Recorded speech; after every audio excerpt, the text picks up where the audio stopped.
Virgil may still be in the middle of another session. Okay. But whatever. I mean, He's finished. yeah, that's all good. Do you want me to go tell him that he's done? Well, should we like? I have no idea what time it is. Should we just like? Yeah, you're one of I them. need a coffee. Wait. Okay. Black, no sugar. Yeah. Okay, go. That was my accomplishment. Big Black singer no sugar? Seth. Thank you for your opinion. Man. So convincing when the only guy that cheers for is in her band, right? I'm Sean McGahey. This is for you're listening for the sake of the song. Conversations with Song. This is really a conversation with musicians. We call this panel being a musician in the 21st century. I don't have the answers. I don't even have the bleeding questions. I'm a folk singer. I've got an independent CD out. If you want them, I need to get them pressed again. I've got 5 copies here with me. Tip number 1, dip yourself out. Yeah, ducttapeguy.net. But we're just going to do the PodCampy unconference kind of thing. The wisdom is in this room. We have Jay Muna from Uncle Seth, the amazing online music marketing podcast, which he's no longer producing, but is still a great resource for musicians. Cheering up over here. Luke does Cello Journey, cellojourney.com. Not only great music, but a great idea for a podcast, great idea to get the word out. Amaya was here from Uncle Seth. She'll be back. Joe, Indiecan.com. and you just grabbed the brass ring, So to speak. so to speak. It's another step. It's Another 10 it's radio, million but it's only listeners. satellite radio, right? Yeah. But you're on XM radio. That's That's a awesome. step. Yeah. Just a little podcast that could. Yeah, absolutely. So basically, does anyone want to share about being a musician in the 21st century? Are there other musicians in the room? Questions? So let's talk to other musicians in the room. So, say who you are and what you do. I'm in Ray and Langdon. I'm a student mostly, but I've been recording sort of on my own. I had someone help me out with it. I'm on MySpace / Ray and Langdon. Are we MySpace friends already? No? Oh, well, we should be. Let's do it. And somebody over here, musician. I'm just a home producer. I just produce on Cubase, and I've got a couple of accounts online. Good. She's back. We can keep talking to her. Yeah. Oh, Pierce. Wait. Pierce. Yeah. My name is Pierce Nerds. Independent musician. I do like most of the music for This Week in Geek.net. Also do some work for producing music for TV shows and stuff like that. Also, solo artist. Do pretty much the one-man band thing: guitar, drums, bass, keyboard, stuff like that. So We got a slight interruption. Slight interruption. For those of you who are around for the sessions just after lunch, you know exactly what I'm about to say. FreshBooks, Yahoo, and PodCamp are sending people to the Marlies game this afternoon. No. You're just booing me. No, she has a whole thing about the Marlies. You don't even want to go there. It's very Okay, complicated. well then boo away. But what we want to do, is we want to send a couple of PodCampers off to the Marlies game against the Hamilton Bulldogs this afternoon. So what I need everyone to do is cheer Go Marlies. Sorry, man. And the loudest or most fanatical cheer, with the exception of the guy in the corner who's going to be loud anyway, is we're going to bring to the game this afternoon at 4 o'clock. So ready? 1, 2, 3. Go!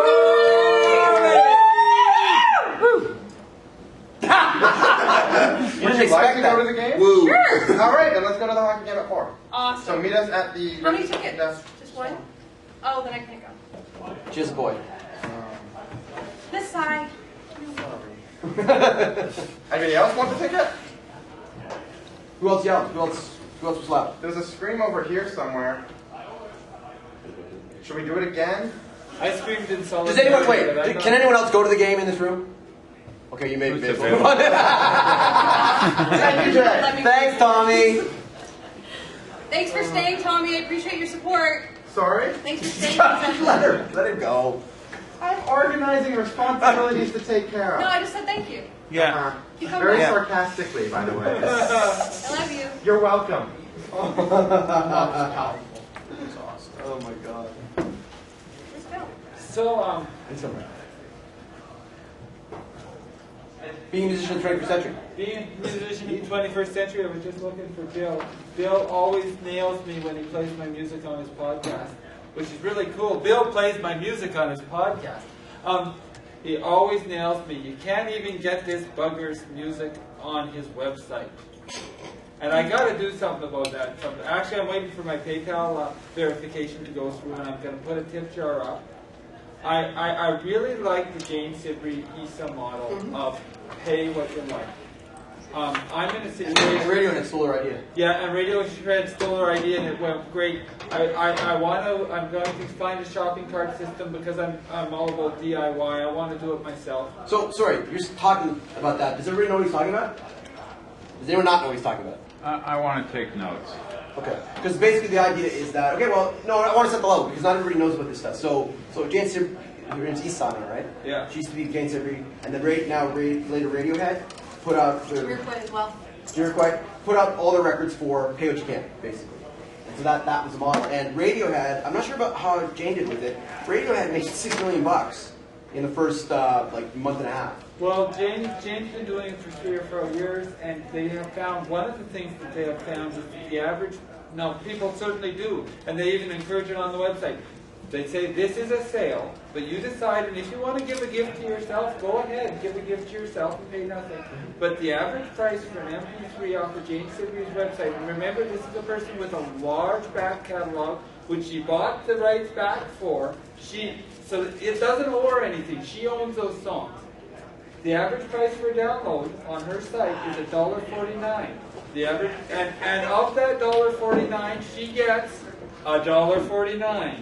On iTunes, the average price a musician gets out of that 99 cents is between 5 and 7 cents. No, it's much higher than that. Yeah. It may be even higher than as high as a quarter. I think No, Apple no, only no, takes it's- Apple only takes about 10, 48 20 cents. cents. Yeah, I was gonna say I'd say about 50% is Yeah. once you factor in all the weird fees because iTunes keeps a third, and then whoever your provider is that got it on there, your aggregator, which in my case, first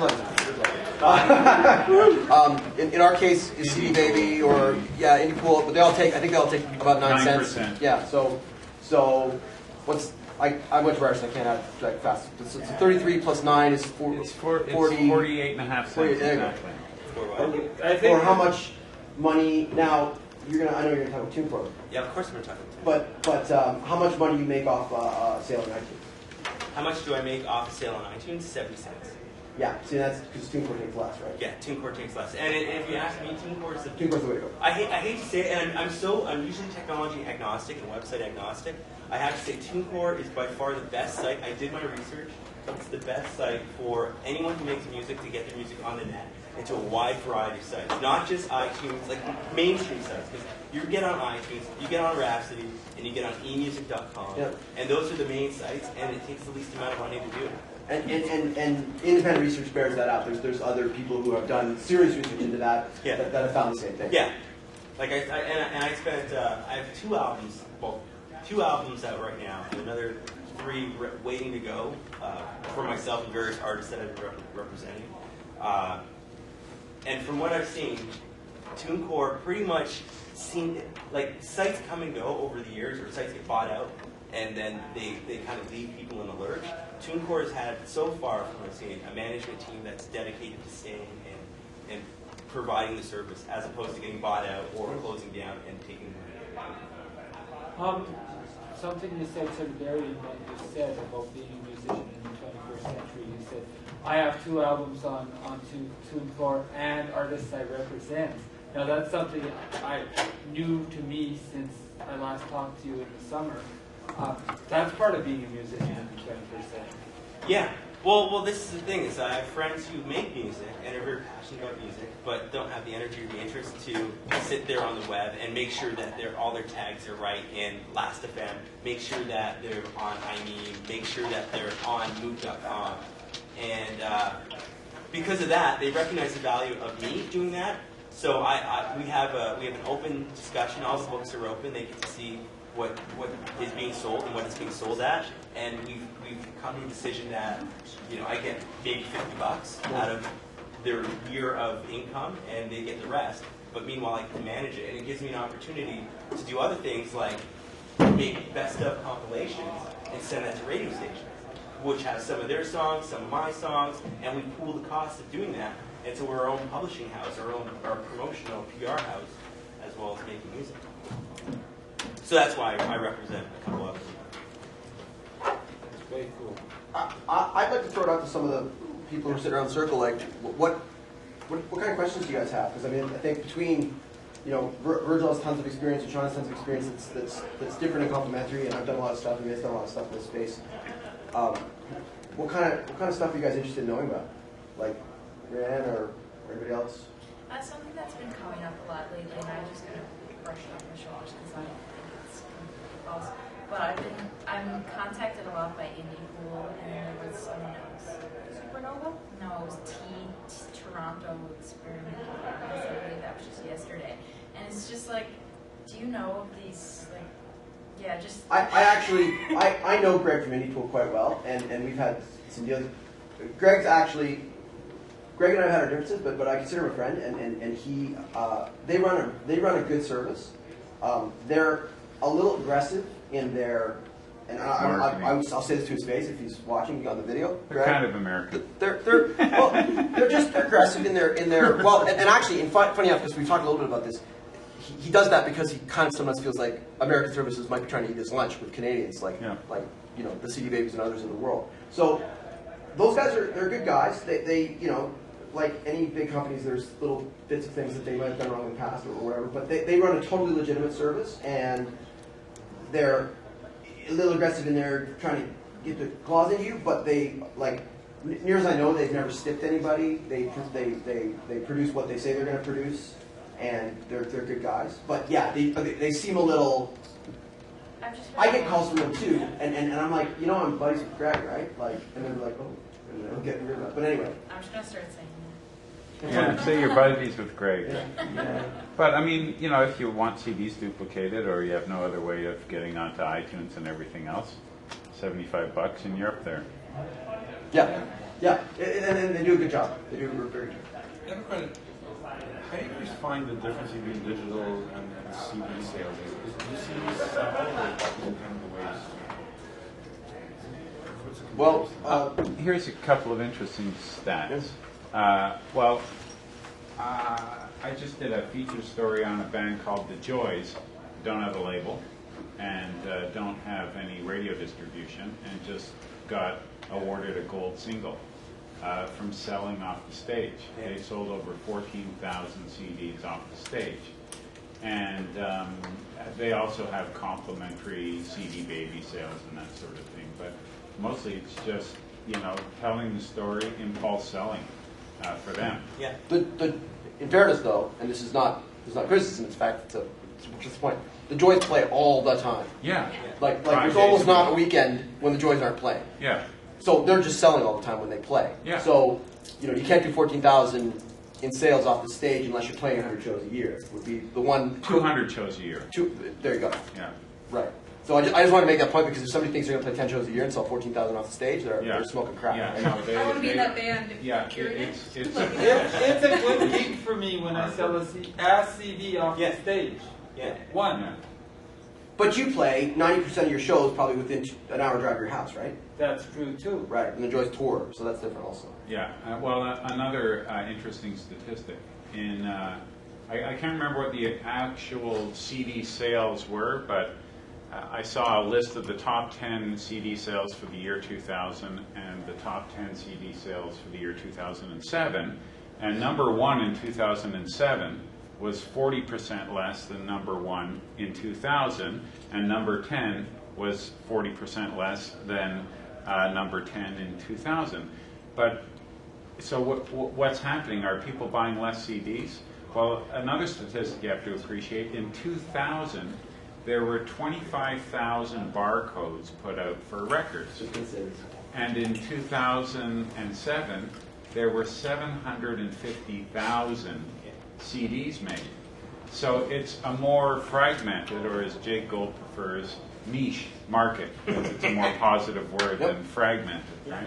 And so those top 10 are dwindling because people who are buying CDs are buying in a larger pool of CDs, And you know, most of the people who listen to my show have no idea who the top 10 CD sales were in 2007 because they never listened to much music or CFNY. Well, and if you want to talk about niche, okay, how many people have heard the name Pablo? You know who that is? I know. Yeah, you know Pablo. Like, okay, so very few people, right? Pablo is a Spanish guitar wizard guy and a very nice guy. I met him on a couple occasions. You probably met him too. He sells out Massey Hall on a regular basis. Like I think he could probably sell at Massey Hall twice a year if he wanted to. He sells CDs at well, I don't know if he still does this, but he used to sell them at art shows and because that was it'd be the sort of the Spanish guitar music that you hear in the background of those kinds of places. And that dude, I don't know what he does in CD sales, but I know he can sell at Massey Hall, so he must be doing something right. And he will never appear on any chart anywhere. But he tours all the time as well. Yeah, and he's another guy. He's a niche player. Yeah. Plays to a niche audience. Yeah. So there's your Jake Gold niche, right? Yeah. That's a classic example. So what about digital, like only digital then, in comparison? Only digital is hard to sell as an impulse item because you have to go 8, 9, 10, 20 clicks to actually execute the trade, right? Where, hey, want my CD, $10. That money can be in your pocket before the guy really read the liner notes. But it's different though, because I know with things that we've experimented with, I think we've had more of a positive reaction because of the stuff online rather than the CD sales. Because when we did those cards for, insert name. Was it Pure Tracks? Yeah. No, Disc Revolt. Disc I think I have some. Oh yeah. We did those cards. We had a better reaction from stuff like that. People remembered it, went home. Maybe they didn't use that card for the service that we wanted them to use, but they went to they're iTunes. staring at it all the time. Yeah, but they went to iTunes, and rather, $10 impulse purchase is still it's still an indie band. Yeah. And I don't know about you, but even as an indie artist, I still have a hard time after paying my $15 cover to pay $10 for a CD. I have a hard time doing it. Yeah. And so I'd rather go home with something, go to iTunes, I can listen to it again because there's a big difference between a live musician and a track that I'm buying. Just the idea of those cards is on the back of the card is a little pin number. You go to the site, you put in the pin, and you download the track. Now, the one thing is, and this is sort of to your point, Joe, it's a little more work. Yeah. Right? It's not grab a CD and pay for it. Yeah. But there's a talkability factor, which is kind of interesting. The problem with talkability is it only lasts as long as it's sort of unique. There's nothing unique anymore about having a big single on iTunes. Yeah. There was 2 years ago, arguably, right? To have, Yeah. Arcade Fire actually was one band that scored a lot of success on their digital sales. And then people went, who the fuck are these guys? And then they actually started to sell CDs, right?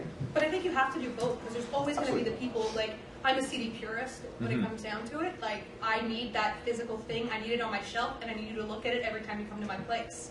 That's me. I'm afraid I'm a little older than you. I'm an 8-track purist. But you know what I mean? Any vinyl people in the room? Who's buying vinyl? Okay, cool. But I mean, so there's still people that are going to have to buy it, and especially if you're playing a live gig, you have to do the CD as well. Yeah. Because you need that option for people. Yeah. If they don't see you have it, something is wrong with your band. You don't have a CD. Yeah, exactly. And then if you turn to a lot of the audience that are going to bars, which tend to be, I don't know about some bars, but tend to be for our bracket is the 30-something. Mm-hmm. They, some of them, you say iTunes, and they're like, wow, iTunes, that's magical. Less so now, but we got on mentioned on AM 640. What's the news station in Toronto? AM 640. AM 640. Ruby Blake. Thank you, Rudy. Interviewed us about being on iTunes. But that was almost 2 years ago. But now it's being on iTunes, you No, it was right? a year and a half ago. Yeah, I guess it was. And it was this big deal. Yeah, we were on iTunes. We're just some band, we're on iTunes. Our single for Both Sides Now was ranked above Joni Mitchell's version. And so there was a big deal. But it's iTunes. Because we sold 3 that week and she sold 2, right? Yeah, but they don't understand the comparison. Yeah. Whereas we play a gig, maybe we sell 3 CDs off the stage in comparison to how many tracks we sell on iTunes. Right. But you still have to have those CDs available because to some people, without that, you don't have anything. Yeah. And actually, to follow up with that is last year, I went to a lot of festivals, and I didn't have the money to print tons of CDs and sell CDs at the festivals to people. I didn't perform; I just went to and visited them. But what I did do is I created a little PDF print magazine, And one of the things in there was, if you you want to check out the music, you can find me on iTunes, and here's some sites that have my music, because I'd written a bunch of articles, so I felt like I had that relationship. And after the festivals of handing out 300 or 400 magazines, I had iTunes sales, and I didn't have any print CDs. I didn't have CDs done, and I generated a small revenue stream to a niche market that was looking for that kind of content, and had something that they could go, I validate this as an artist. It might as well be a performance. And then they said, okay, I'm going to follow through with the purchase. That's really cool. Sorry. I was just saying, from the various conferences I've been to in the past 6 months, it's and two mobile coming out. It's you have to be everywhere. You've got to be on Rever, you've got to be on iTunes, you got to be on Google, and just you don't know where you're. We have to find your niche as well. Like we happened to find our niche at one time in Second Life. So we got all this publicity and press for Second Life, which upped our sales and things like that because we're doing live performances there. But it's like total fluke. Who knew that this was going to be the thing to give us an full-page article in the Star and up the sales? Yeah, the thing I would like to say is I used to be in the music industry a long time ago. I got out of it, but I was listening to Virgil's talk in the last room, and I'm going, oh my God, you know so much about statistics and all this other stuff. It's like, when do you have time to actually do your music and compose and there's a big problem. and actually concentrate on that stuff? Because I used to try and play piano and synthesizers and stuff. Yeah. I spent more time just going beep, boop, bop, dee, dee, bop, trying to get the right friggin' sounds instead of just playing. I got rid of the synth and just went back to piano. Okay, let me just tell you, and not to make this all an all of me moment, but my podcast is about electronic music and how to make the music.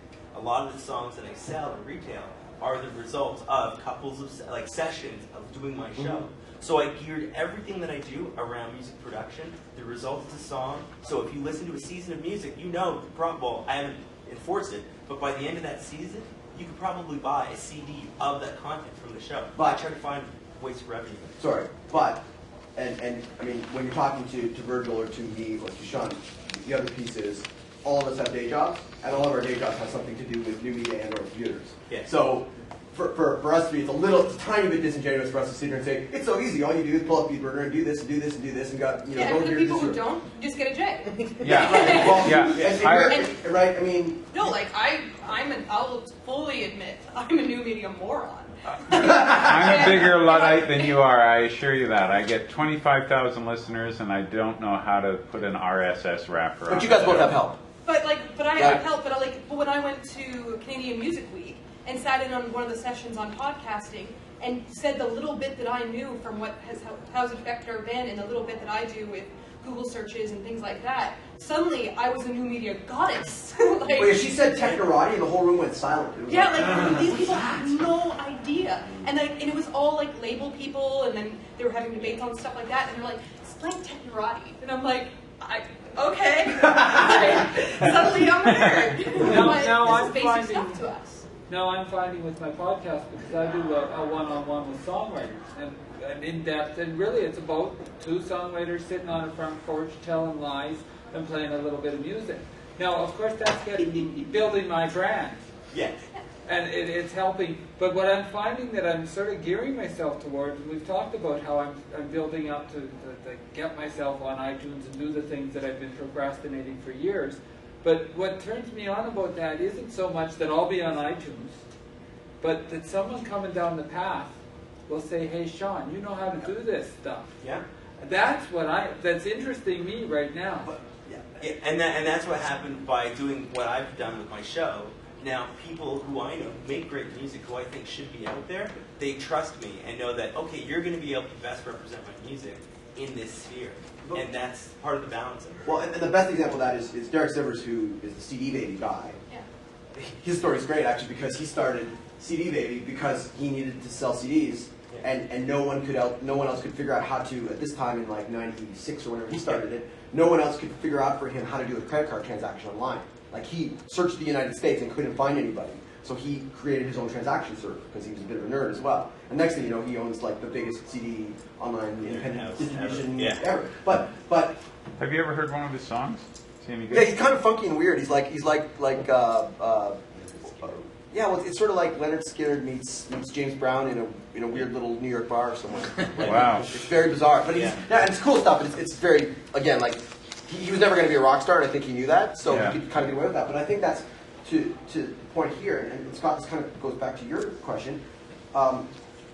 If you are doing this stuff just to do it to promote your own music, yeah, you're going to suck up, and you're not already a nerd doing other things anyway.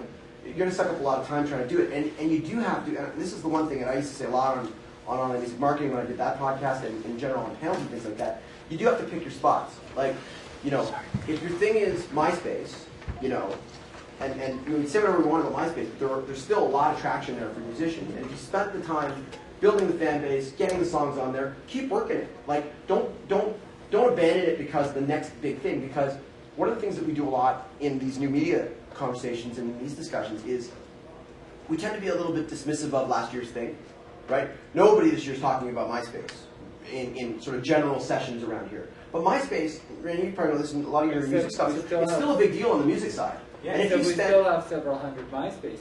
Totally. You still got several hundred MySpace friends, and there's still music stuff happening there. And in fact, in Canada, I happen to know that they're actually realizing that that's where their thing is. So they're becoming much more of a music site than they were like sort of straight up friends site because they realize Facebook's kind of owning it. But yeah, Facebook even has a fans page and things like that where they're even. So they've tried that too. And if your thing was, I heard the statistics are MySpace is still bigger than Facebook. But by traffic and by numbers, certain numbers, yes. Certain other numbers, no. But the thing that you have to, the more important thing than pure numbers, and I would say this all the time, and I think Virgil would agree and Sean would agree, the more important thing than pure numbers is what is the intention of the people coming there? And I would argue that the intention of more people coming to MySpace, even if there's 10% of the people that are currently going to Facebook every day, more of them are going there with the intention of finding music or listening to music because that's been integral with the site from the start. There's music features now on Facebook, but and here's the other thing, right? If someone was starting today, I would say, well, maybe work the Facebook fan page feature because maybe that's where Big rapid traction. And maybe you built up a big big bunch of friends, and you can move a bunch of them quickly.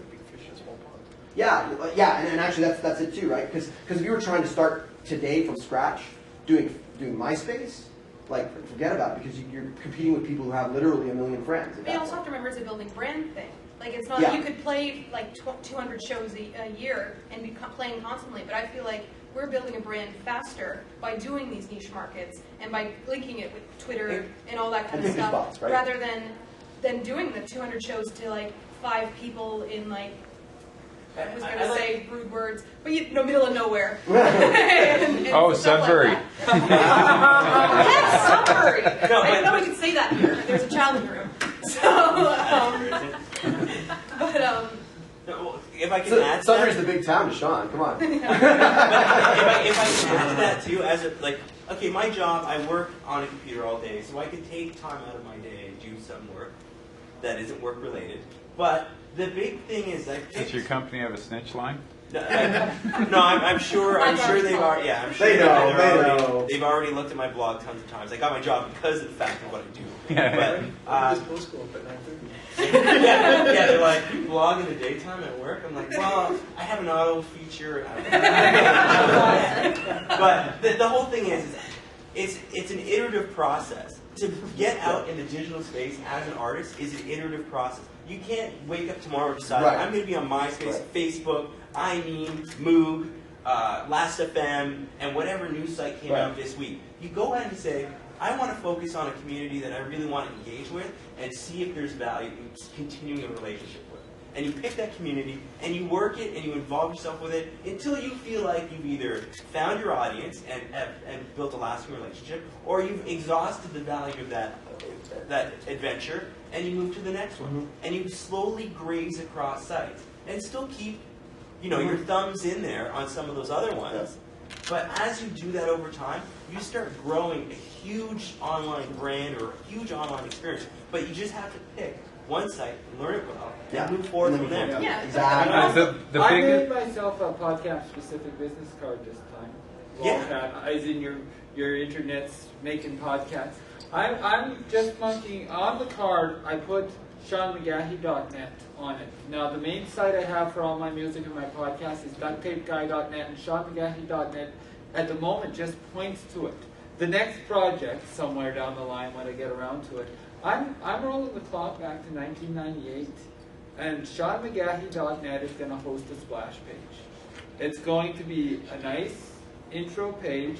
That if you are interested in my music, stick around here, buy my CDs. Jay does that. If you want my faith-based blog, go over here. If you want my podcast, go over here. And it's going to be just so that these are all the things I do, but and actually, that's the first thing I would suggest to any artist. Oh yeah. Go and register a ton of domains. Register your name. Well, register one at least. Yeah. Register your name. Register your band name. Register like anything related to your name. Yeah. And start from there. And don't even put anything up. Just send the. Point it at MySpace. Yeah. Point it at MySpace. But register it so that. It's IHateChrisBrogan.com firstly, and IHateTopMath.com. If you're looking at the Uncle Seth website, try one of those two. It comes up. That's hilarious.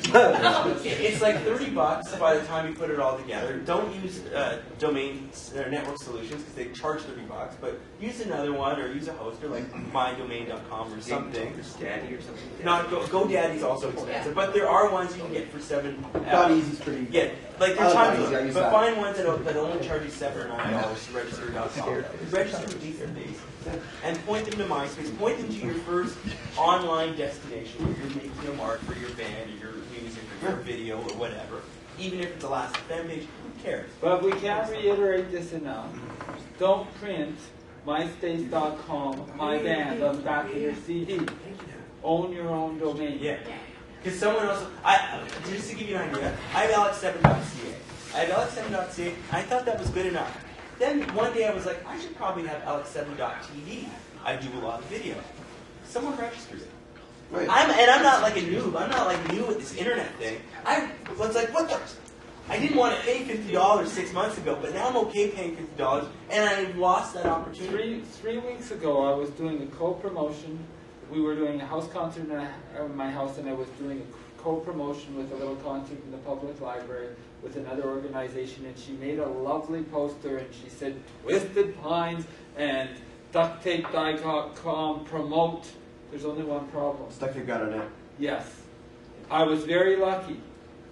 A year ago when I registered DuctTapeGuy.net, I couldn't get DuctTapeGuy.com. 3 weeks Oh, you got it? I got it. I was very fortunate. I don't know where I heard this. It was probably through a Twitter stream and a link to something else. But these sites that help you search for your domain name are actually stealing. Network Solutions. Yeah, that's why I said don't use Network Solutions and don't use GoDaddy. Both of them will steal your domain. They'll hold on for 5 days. If you try to register through someone else, you can't. Yep. After 5 days, a secret about domain name registration. You can register any domain you want, you can hold on to it for 5 days, and you can say, I changed my mind. You can't, us as users can't do it, but if you're a registrar, you can do it. Yeah. And that's what registrars do, like Network Solutions. They'll buy it because they can buy it for $2. They hold on to it for a week, and then they see what kind of traffic it gets. And if they get more traffic than $2, they keep the domain. If they don't get traffic, they let it go. They lapse it. And that's why you see all those spam pages with just links. At the panel like this last year, the recommendation was, where can I host? And the recommendation was DreamHost, and I actually am with DreamHost. DreamHost has issues, and I know Dave sitting over there will tell us DreamHost has loads of issues. I didn't choose them. If you want a reliable up 100% of the time hosting package, DreamHost isn't it. If you want an almost unlimited, cheap way to host a whole bunch of stuff and a podcast and a website and maybe another blog, it's magical. And it's easy for me just to click on another, I'll buy another domain through DreamHost. But I heard of Bluehost, and they give you like 230 gigs a month. Bluehost is equivalent. You know, we can sit here and kick around domain hosts. There are tons of them. They're out there. I can't say enough, like, start a podcast about your band. Start one. Like, or start a blog. Start a blog. Podcasts take a lot of time. Podcasts take a lot of time, and we know this, right? We've Definitely. had Especially if you actually have a band of more than 2 members. Yeah. It's very, very difficult. And but honestly, it's the best thing you can do because it helps your brand. It helps people get to know you. It helps you feel more like, from an artist, like, pardon me while I have my artsy-fartsy moment, but as an artist who's putting out their work and putting out, like, their personality and, you know, your heart and soul into something and kind of, like, saying, here I am, it's amazing to get response back from people saying that they support that. And the other thing is, get yourself a Bill Dees. Get Yeah, yourself if you someone can a get yourself band. a Bill Dees. You can't have him; he's mine. Wait, I thought he was ours. Foster a relationship with a podcaster, with someone who's spreading the news, because and I would actually say do that first before you start your own podcast. And I actually am kind of a little bit adamant about this because when I was, especially again when I was doing a lot of panels and stuff like this, when I was doing the podcast, and I would talk about podcasting, I would have artists all the time come up to me and go, "So should I start a podcast?" And I would say, "Have you ever listened to or been on a podcast?" Yeah. And they would say no. That's what I would say first. And so first things first, find your Bill Dees, or find your CC Chapman, or find your, Jason Evangelisto, or Find your Sean Gahi. CC will drive more traffic. Yeah. Well, and Jason does pretty well too. But it's totally worth it, because if you're putting out your image and who you are and stuff like that, having a podcast where people can get to know you, and for us, we sit around and we talk about the most the dumbest things that go through my mind. Of, what superhero would you be? Things or a like blog. that. Or a blog. It has nothing to do with the music, but you get to know who I am, and more so than even a live show, because I can only talk so much between songs. But you get to know who Jay is, and you get to know that Jay shouldn't talk a lot, right. And really important things like that. Or simpler than that, and starting a podcast, or fire up your blog on your MySpace page, because a lot of people there's a blog feature. It's not the best blog in the world, but again, if you're not doing anything else with that but that page, then use the blog feature there. If you're doing other shit, get a proper blogging solution. Yeah, I was just gonna say, obviously with my podcast novel, I was looking for music to be able to use as intro music for the show, and I actually found it off the Positive Music Network. A band named One Day Remains. I'd never heard of them before until I saw it. They're from South Africa, and then I asked them, I actually physically emailed them and said, "Hey, can I use your song?" And they said it was totally cool. And because of that, since I launched it December 1st, they said their sales had jumped up from 50 to 100% since putting their song on there. Awesome. And now they have they said they've crossed over the 50,000 fan mark just in South Africa because of that of the podcast. Wow. And it was incredible to be able to have that. And I am now encouraging other audiobook authors that are friends of mine that are saying, "Hey, get other bands and have them do your intro music for your stuff." Totally, that's a great idea. Unless it's your own band podcast, and then don't get another band. But as a band, if you spend some time on the net and you find websites or this is gonna sound a little crazy. I wanted to do an experiment to see if it worked. Hypemachine.com, hypem.com. It's a blog. It's a music blog site. So they pull other music blogs and they create their list of stuff you should listen to. So I went to the Hype Machine's site and I looked at who they pull from. There are 300 plus blogs. And I looked at every single blog and I said, I did two things. Is this one that would be in my music or would it not be? So from that, I created two piles. And I went through 300 and I came up with about 50 or 60 blogs that would play that music. Then I went and talked to some people and I sold that list because I was like, fuck, well, I gotta make some money on it. So I took that list and I sold it to some people who were looking for that information, who would actually ask me for that. So I did that. And then I went through that list that I now had of 60 people and I started looking for who has their email address online. Mm-hmm. What's their writing style? Would they be open to me sending them a promo or sending them a link to something? And I went through that 50 or 60 blogs that I had, and I got down to 10. And from 10 people that I poked at, one of them wrote a review of one of my songs, and it ended up at Hype Machine. And that took me all of 2 evenings of doing. I didn't do a lot of work, but I'm now listed at Hype Machine, which is as a musician, to be listed on there at all is a little bit more legitimate. And that helps a lot with me figuring stuff out online. And that's all this internet stuff is. You pick a direction, you spend some time. We've heard a ton of buffers for podcasts. Yeah, that's a good strategy. Find sites that might be into your thing, and if you contact those people running those sites, they might profile your stuff. You'll find a relationship. I believe someone's starting a podcast. Yeah. Oh, yeah? I believe we need to. Yeah, William's doing his thing, and actually, I'm not staying, but it's going to be very interesting to stay. So thank you very much. Just quickly, jmuna.com. MacBook? No. I hate No, for your own. Ducttapeguy.net, ducttapeguy.com. How journey, Doctor? Because, they walk away, so. You know how it is, right? Yeah.